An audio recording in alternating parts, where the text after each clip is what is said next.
Salut à tous, aujourd'hui on va se faire un petit cours express de dessin. J'ai pas encore commencé mais j'ai envie d'étudier les lotus. J'ai eu pas mal de demandes au niveau de tatouage ces derniers temps sur les lotus et donc j'avais envie de pouvoir les faire à main levée sur la peau. Et de fait c'est sûr que quand on fait un tatouage c'est pour la vie après, donc faut être sûr de son coup. Donc on va faire une petite étude ou deux aujourd'hui. Je vais utiliser du papier teinté gris, un crayon blanc, tout ce qu'il y a de plus standard, un crayon normal, tout ce qu'il y a de plus standard aussi. Il suffit d'avoir un peu de motivation, le matériel c'est de loin secondaire. Donc assieds-toi, prends un crayon, une feuille, on va commencer. Abonne-toi à la chaîne si c'est pas fait et puis c'est parti.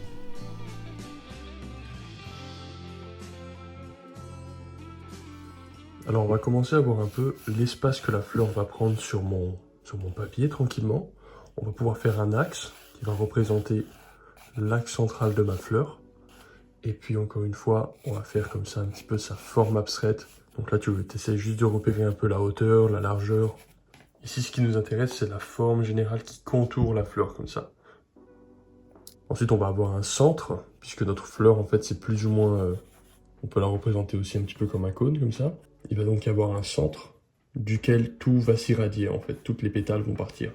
Et là, je vais pouvoir faire l'ellipse de l'ouverture d'en haut et le centre dans la perspective, lui, va être à peu près ici. Puisque là, à l'intérieur, on a comme une espèce de cône qu'on peut visualiser comme ça.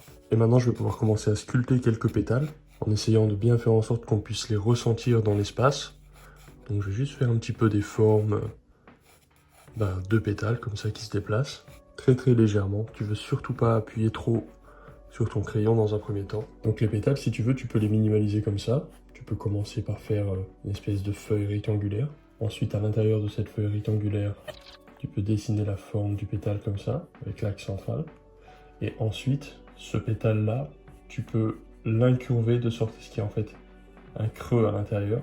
Et du coup, parfois même, on peut voir le rebord du pétale comme ça. Donc par exemple, si j'utilise exactement ce même principe pour une des pétales qui vient vers nous, je vais établir cette espèce de feuille un petit peu rectangulaire comme ça dans notre direction. Puis pourquoi pas une autre qui suit la courbe du cylindre que j'ai fait juste avant.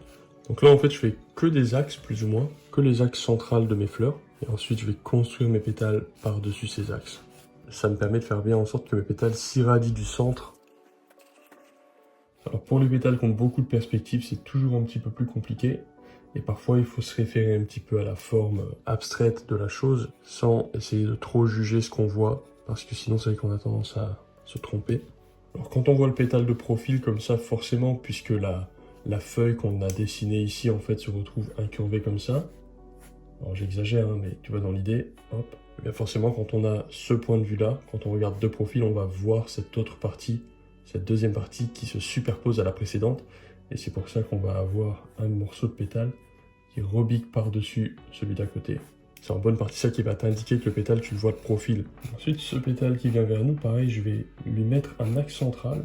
Ensuite, je vais dessiner autour sa forme. Et si tu as besoin pour t'aider de voir la perspective, de mettre des lignes comme ça, des chemins de traverse qui vont te permettre de comprendre un peu plus la forme de ton objet, c'est une très bonne chose. Donc tu vois, ça fait un trou à l'intérieur, on peut le voir. Et on va même faire un morceau de pétale qui rebique aussi.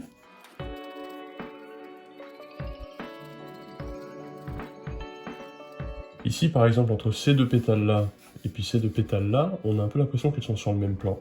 Donc je vais juste faire des petites lignes qui vont me permettre de me rendre compte un tout petit peu plus de leur positionnement. Ça va m'aider à visualiser un peu plus la 3D en fait, et ensuite quand je vais placer mes ombrages, du coup, ce sera plus simple. Au milieu, là, on a l'air d'avoir un genre de fruit, plus ou moins. C'est pas un fruit, mais bon, la partie centrale de la fleur, en tout cas, avec des genres de trucs qui rebiquent comme ça.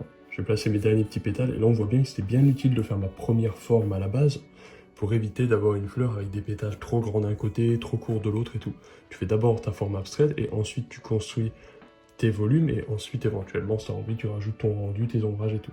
Ensuite pour le rendu je vais juste prendre un tout petit peu de blanc et m'amuser un peu mais je vais rien pousser, c'est pas le but ici. Ensuite je vais y aller petit à petit, faire quelques ombrages tranquillement. En général les fleurs se comportent comme n'importe quel autre objet au niveau de la lumière, des ombres et tout, à la différence que puisque les pétales sont très fins, ils sont en général transparents et du coup c'est vrai que c'est pas toujours évident de donner cet aspect de transparence. Moi ce que j'aime bien faire, qui n'est pas toujours visible par ailleurs mais un truc que je trouve simplement joli, c'est de dessiner en transparence une pétale sur une autre, comme ça tu vois. Voilà, et ici aussi, à chaque fois que les pétales se superposent, je rajoute une toute petite tonalité et j'aime bien, ça donne vraiment une impression de transparence que je trouve assez sympa. C'est pas nécessairement quelque chose de réaliste, c'est vraiment juste une figure de style que j'apprécie. Puisque j'ai pas envie d'aller dans un rendu trop réaliste et que ça va me prendre trop de temps, je vais plutôt travailler un peu plus sur les lignes. Donc en fait, je vais commencer à faire des tracés un peu partout. Mais c'est pas des tracés trop lourds, comme tu peux voir. Il y a des dégradés dans le tracé aussi. Tout n'est pas tracé. Et ensuite, je pourrais accentuer certaines lignes pour gérer mon point focal et pour gérer un peu plus de profondeur. Notamment par exemple celle-ci. Je peux foncer pas mal plus pour créer en fait une différence entre le plan qui est devant et le plan qui est derrière. Parce que ces deux pétales là, normalement, bougent vers nous dans la perspective. Je peux aussi leur accorder un petit peu plus de foncé sur la base, et éventuellement même un peu plus de blanc, juste de sorte à ce qu'elle ressorte plus en avant. Pareil pour celle-ci là qui vient pas mal devant. Et voilà, je peux rajouter une petite tige pour le fun, même si là notre ami il est posé sur l'eau directement, mais il y en a aussi qui sont sur des tiges je pense. Et voilà, tu vois, c'est une petite étude pratique, ça met à peu près 30 minutes, et puis comme ça tu apprends à dessiner. Voilà les amis, pilotus terminé. Une fois que tu as réussi à en faire un comme ça, répète l'opération toujours avec cette méthode de construction pour réussir à avancer tout en sécurité à chaque fois.